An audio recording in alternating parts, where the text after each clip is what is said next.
Hey there, everybody. Welcome to the Only Podcast, a special post-game edition. We're coming to you live just a couple minutes after Michigan State defeated Georgia to make it to the round of 32, as it were, a 70-63 final score that was maybe a lot closer than it should have been, but Spartans win.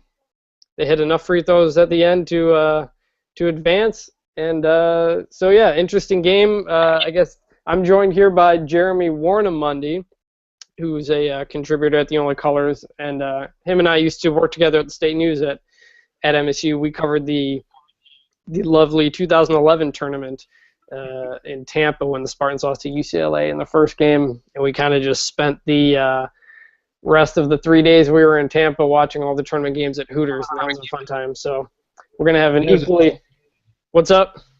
That was a solid vacation. It was. So we're going to have an equally fun time here. Jeremy, welcome in. And, your initial reaction to the game. It felt like a lot of Michigan State games of the last couple of weeks. Played really, really well in certain stretches and also played very, very poorly in other stretches. And, of course, it came right down to the end when it probably shouldn't have as usual, but I guess I got to give credit to Denzel Valentine for hitting all 6 of those free throws late and suddenly being MSU's leading scorer after what felt like a pretty average game for him.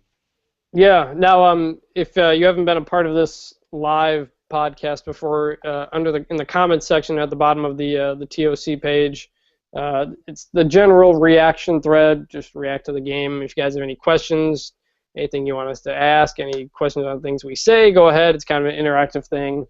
I know some of you people might be at work or whatever, but generally kind of an interactive, quick recap thing here. Yeah, Valentine, 6 for 6 at the free throw line in the final seconds after MSU up to that point had been 5 for 13. So strong finish from him. He finished with 16 points, right, to lead MSU.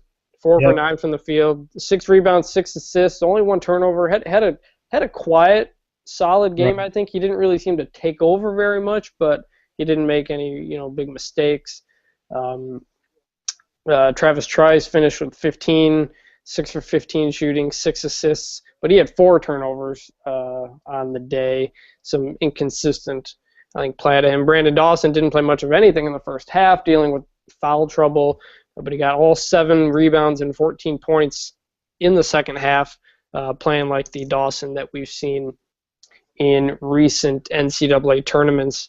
The way this game kind of started, MSU started off slow. I think 2 for 10 shooting. Georgia got out to a 9-3, 11-5 lead, and but from that point, once Dawson went out, the Spartans kind of cruised for the rest of the half. Started forcing turnovers, started making shots, started getting easy shots. I think they were plus 18 without Dawson in the first half. Second half starts, Georgia starts crawling back into it. They had a long possession that could have had them take the lead or tie. They were down by 2. Resulted in, I think, a 3-point play on the other end for MSU was a big swing, and Georgia never got that close again, as much as they tried to collapse on the stretch. Jeremy, with how this game played out, with Georgia really dominating MSU on the glass, were you surprised by it, how anything played out? I mean, what did you kind of feel was the story of the game? I don't think I was that surprised by that, especially with Dawson missing so much time in the first half. I think Georgia was obviously a physical, athletic team, so that's not that surprising. I don't know. I think what kind of stood out is, like you said, when Michigan State played well without Dawson, they also played pretty well without Nairn in the second half too. And it seemed like it helped. Forbes was hitting shots, obviously, but they were able to spread the floor a little bit better without a guy like Nairn or a guy like Dawson who can't really shoot it from outside of 15 feet all that well.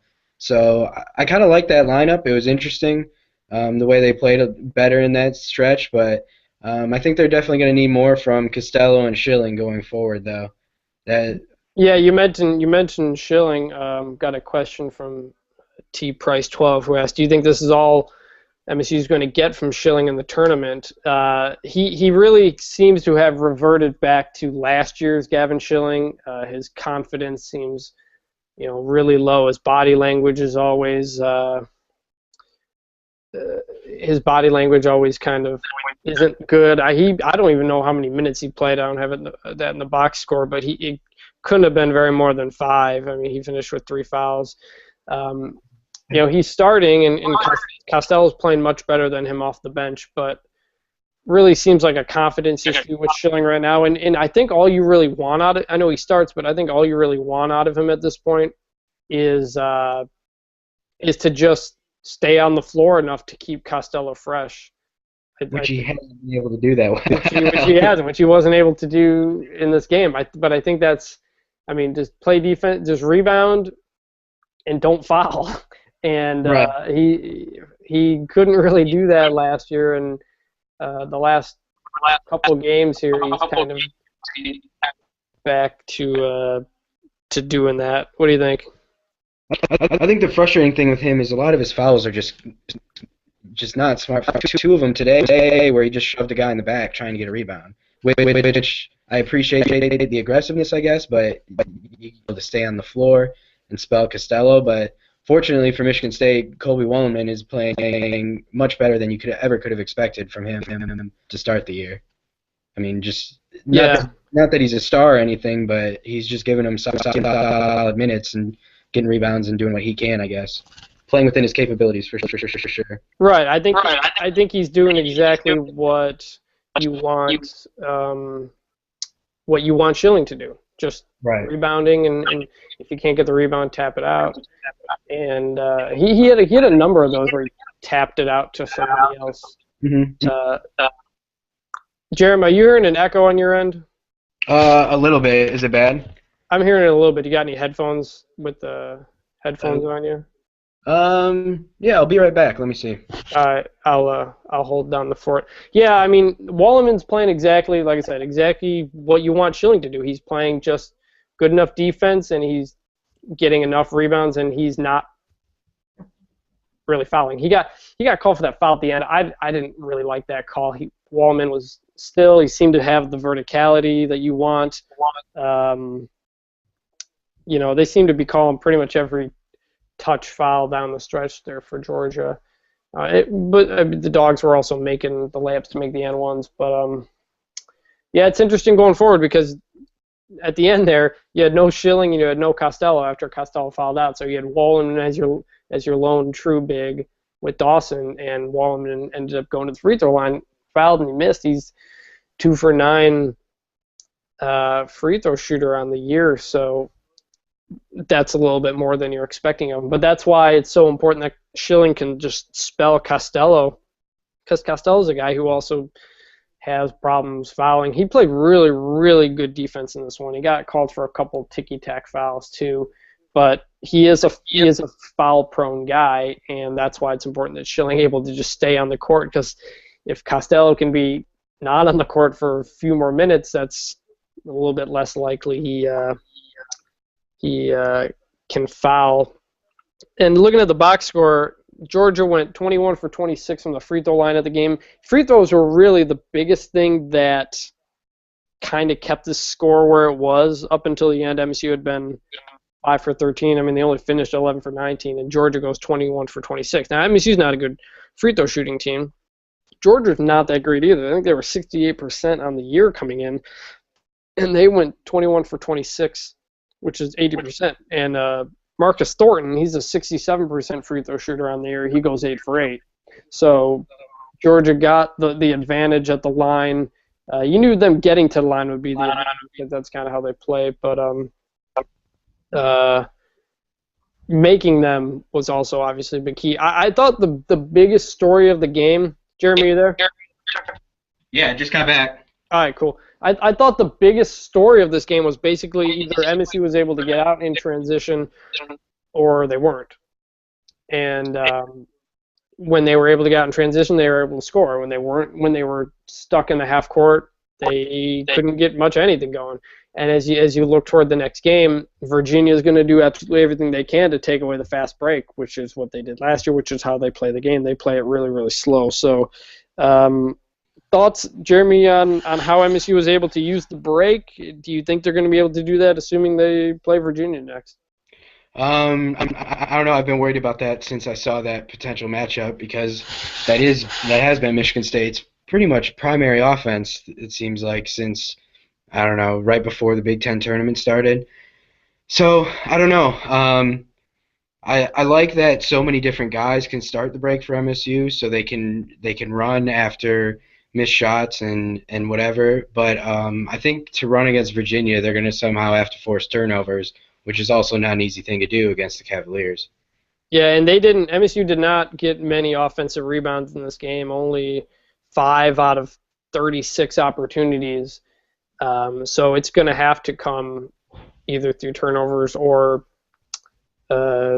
or stops, because Georgia 10 turnovers in the first half. That's what really fueled MSU's run, easy buckets. They only had 2 in the second half, and that's when Georgia kind of started to get back. But then MSU started to pick up the break off of misses. So I honestly I think that's probably what the Virginia game is going to come down to, if MSU is able to do enough to get a break on. Because last year, I don't totally remember the stats, but I think they ended up actually playing Virginia pretty well on the boards.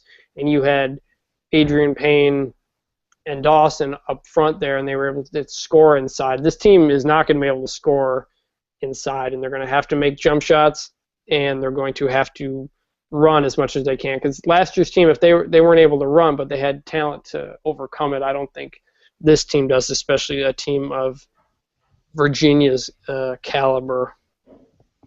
Yeah, no, I agree, and I think, like you said, it's going to come down to the shooting because that's when Michigan State has been at its best this year, when Trice and Valentine are hitting threes, and then you throw Forbes in there. So I definitely think. Forbes had a big game, 5 for 8 shooting, 3 for 6 from 3. Right. He was a big. They're going to need a performance like that out of him. Did you see that question on the comments, Vanini? Oh, we got a new one here. Let me check it out here. Yeah. Will About UVA's propensity to stop the run at least bolster our rebounding? Defensive rebounding? Yeah, let me pull up Virginia here on Ken Palm. See what I'm not sure what they are. Offensive rebounding number 78 in the country, but defensive rebounding number 5. If I recall, last year they did not crash the glass very often. No. And that'll help MSU's defensive rebounding for sure. But when they're all backing out to simply stop the run, if I'm Virginia, that's exactly what I do.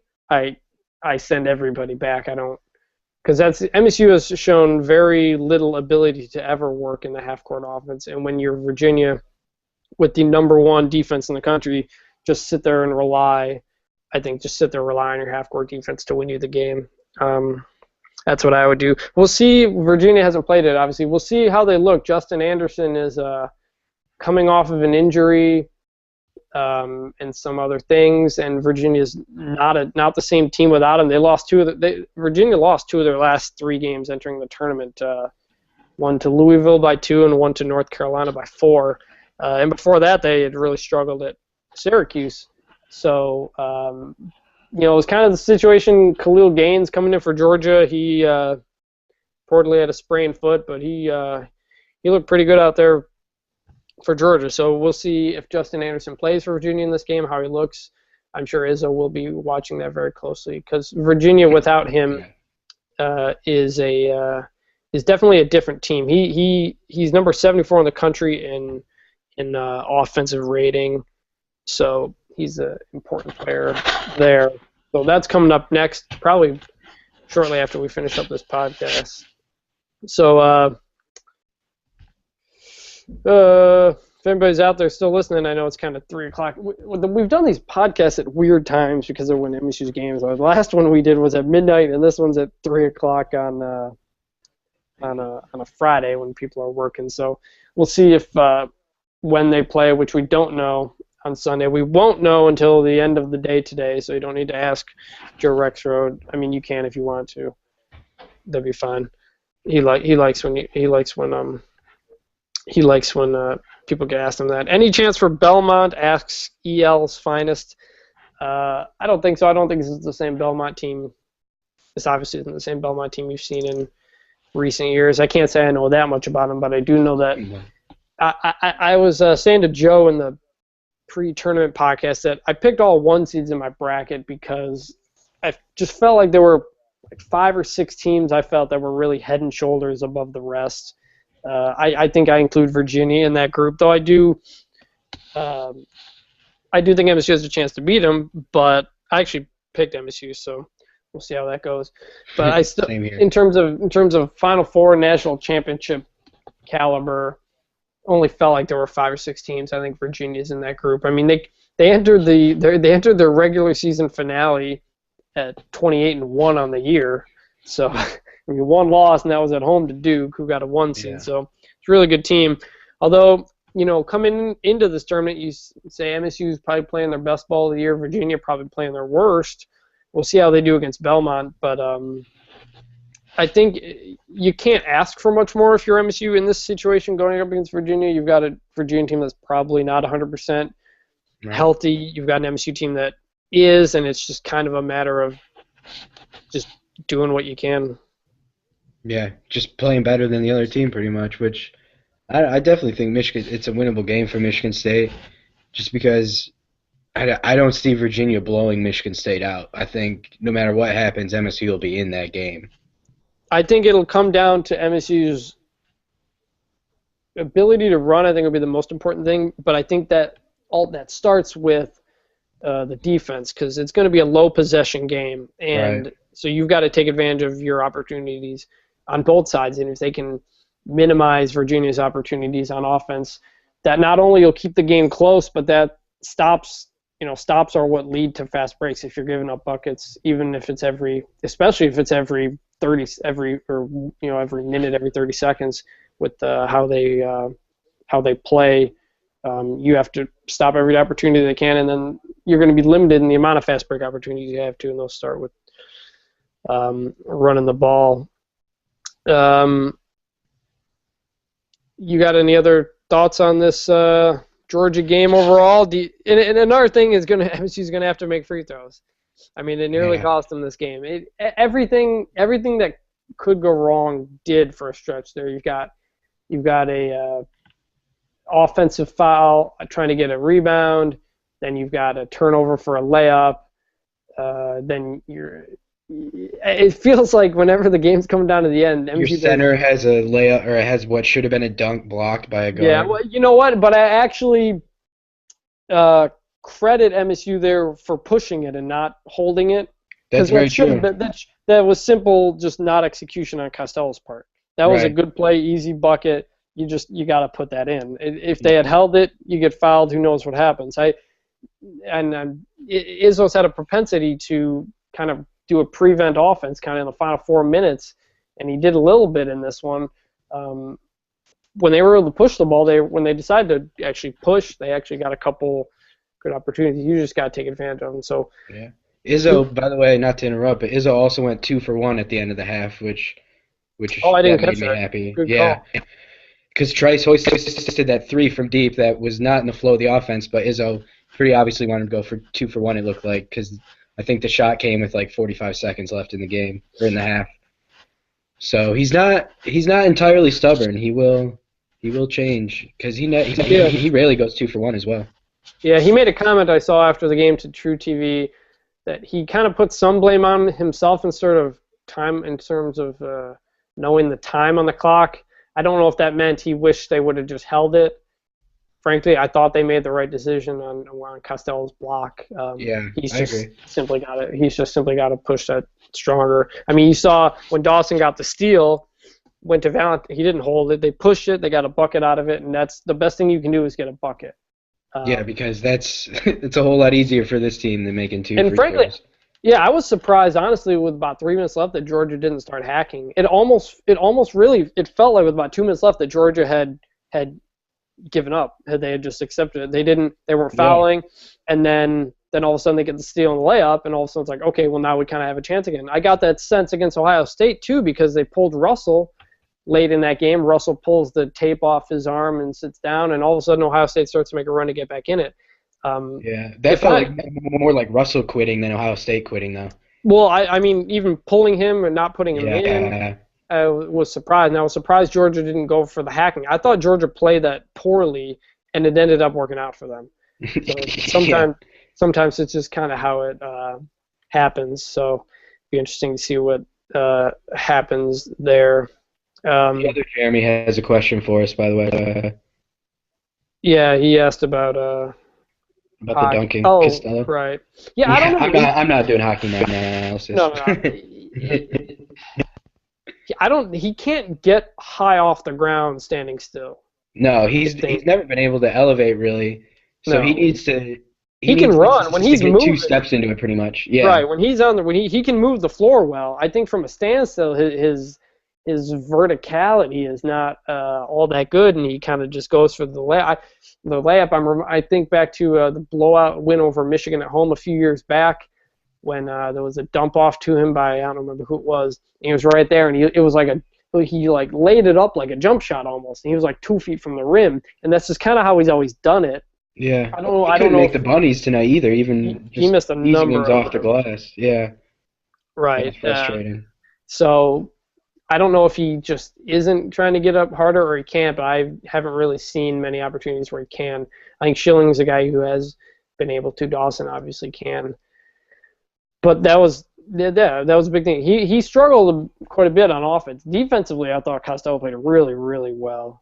Yeah. Given the minutes he played, foul-wise, he played it pretty well. He was just in there so long that the fouls were eventually going to catch up to him. Right. And actually, I thought even though MSU was in foul trouble early, I still thought Michigan State got away with some pretty physical play inside. Yeah, and actually, on the last Georgia layup attempt there by Mann, I think Mann nicked him on the head. It was almost an and one there. So while everybody else had been backing out and saying, "Okay, just take a layup," he defended, and it almost cost him. So you got any other lasting impressions on this Georgia game? They were favored by what, 6? Ken Palm Six and won by Ken Palm 7. had them by 2, so they did cover. Yeah, I thought Georgia was going to be a dangerous team just because of their athleticism and their size. And what's his name? Thornton was a guy that kind of countered Dawson. So and that I thought kind of took Dawson out of the game, but then he ended up finishing with what'd you say, 14 and 6 or something like that. So yeah, 14 and 7 or something. Yeah, kind of a quiet game for him. But I just thought. I thought they did what they needed to win. The late game execution was still concerning, but other than that, I mean, the little scoring droughts they would go on, that's nothing new from this team either. So I don't know. I thought they played well most of the game, besides the start and a little bit in the second half. I was a little surprised by Georgia's rebounding in the sense that I knew they had out-rebounded Kentucky total in each of their games, but on the year, they were only number 120 in offensive rebound percentage and number 65 in defensive rebounding percentage. They were number 1 defensive rebounding in conference play, but they didn't have anybody over 6'8", though they did have length. But they really did beat up MSU inside quite a bit, and it seemed like, especially in the first half, that Georgia was sending 5 guys to the defensive glass to just prevent any opportunity there from MSU, and it worked. I think the biggest keys was just MSU being able to get the fast break going, because they did not get half court going very well against Georgia. That's a pretty good defensive team, but I think Virginia is going to be on another level. So I was surprised by Georgia's rebounding when you kind of look at the numbers as a whole. Though seeing it in person or on TV, they did look a bit longer than maybe I had figured. Yeah. So I saw somebody asked about the time of the game Sunday. I don't think we'll know until the rest of the bracket is done playing. Right. We'll find out. After tonight, the Virginia after game? tonight, yeah. Is Magic Johnson and Ken Dryden the most random picture at an NCAA game? I didn't see Ken Dryden there. No, maybe I should have, but I was surprised to see Magic there because he's usually early. Yeah, he usually shows up Sweet 16. It's like Sweet 16 times. Like, all right, now you've kind of earned my attention. Maybe he felt, or maybe somebody felt that maybe they needed a little extra oomph in this early to start. True TV got a cool camera shot of Trice holding the ball at the point, and Magic was kind of in the stands right behind him. It was kind of a cool shot. I Yeah. tweeted a picture of it. It wasn't very good, but it was kind of some cool camera work. It was funny to see how Magic has to sit at a game on the aisle, basically, with his feet out on the stairs. Yeah. Can't be a comfortable spot for him at a game. Yeah.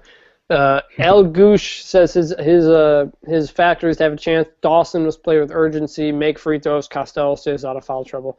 I think those are three really big things. I think it all starts for me with an ability to get a fast break going, and I don't know if they'll be able to, but if they don't, then they're going to have to make some tough shots. So yeah, they've definitely looked at their best when they got out and run, just because of how bad the half court offense has been at times. Yeah, and they've had a number of turnovers where they throw football passes that get intercepted because they're trying so hard to get the break. But I think that's a good thing. I think you can live. They seem like dumb turnovers, but I know Nairn had one of those today where he's trying to throw into Trice. It got picked off. But yeah. I think it at least shows that they're doing everything they can to run, and I think that's absolutely vital for this team. So they look like bad turnovers, but I think it tells a story that it's a big emphasis to try to run whenever you can, and I think that works out. So Virginia, let's see if I don't know. I guess Virginia hasn't won, so there's no update on Ken Palm projections. But what's your pick? In my bracket, I have Michigan State, so I guess I got to go with that. So do I. We're a bunch of homers, aren't we? I know. I only filled out one bracket, and I just did it the night they came out, and sure enough, Michigan State ended up being in my Final Four, and I just left it. Well, I put them in the Elite Eight losing to Villanova because I think Villanova is another one of those 5-6 teams that can win it all. So, but MSU will most certainly be the underdog. I'm curious. I'm going to be really curious what the line ends up being. Basically, it being Izzo, and it being Izzo on the second game of a weekend. Yeah. And the fact that they won last year. Curious how that'll affect the Vegas line, not the Ken Palm line. But Izzo's 19-4. Yep. On the second game of a weekend, but he did lose the most recent one. Still insane. Yeah, but with UConn winning it all, you can add the caveat that previously it was 19-3 with the 3 losses being to number 1 seeds. Now you can add the caveat of it being eventual national champions because that's what UConn did. So still an impressive stat. Izzo says, players, you win me the first game, I'll win you the second game, and that will most certainly be put to the test here. It looks like Belmont, Virginia is about to tip off on True TV. So.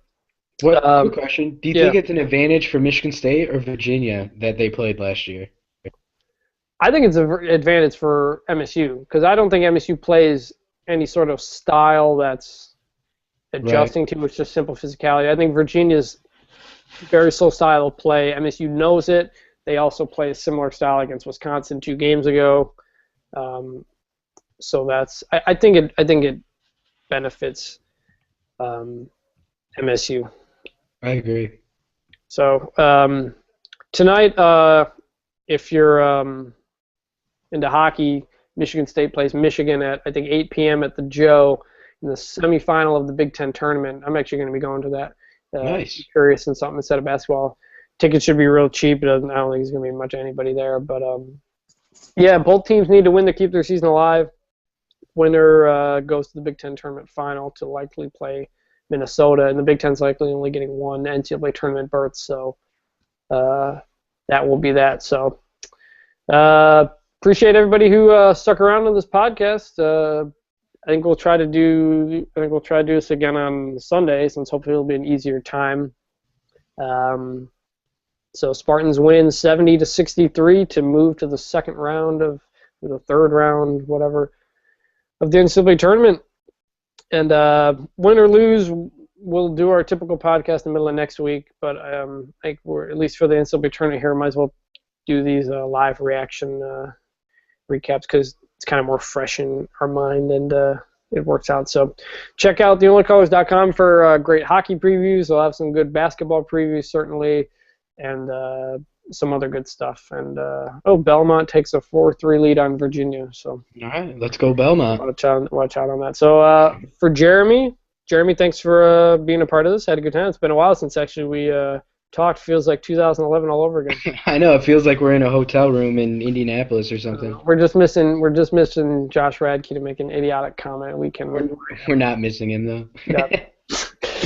Josh, you're doing man. something out there. You're probably not listening, but all's well. I imagine all's well. So thanks a lot, everybody, for listening. This will stay up if you guys want to listen to it later or whatever. MSU plays on Sunday. Don't know the time. Likely playing Virginia. So we will talk to you guys then. See you. Bye.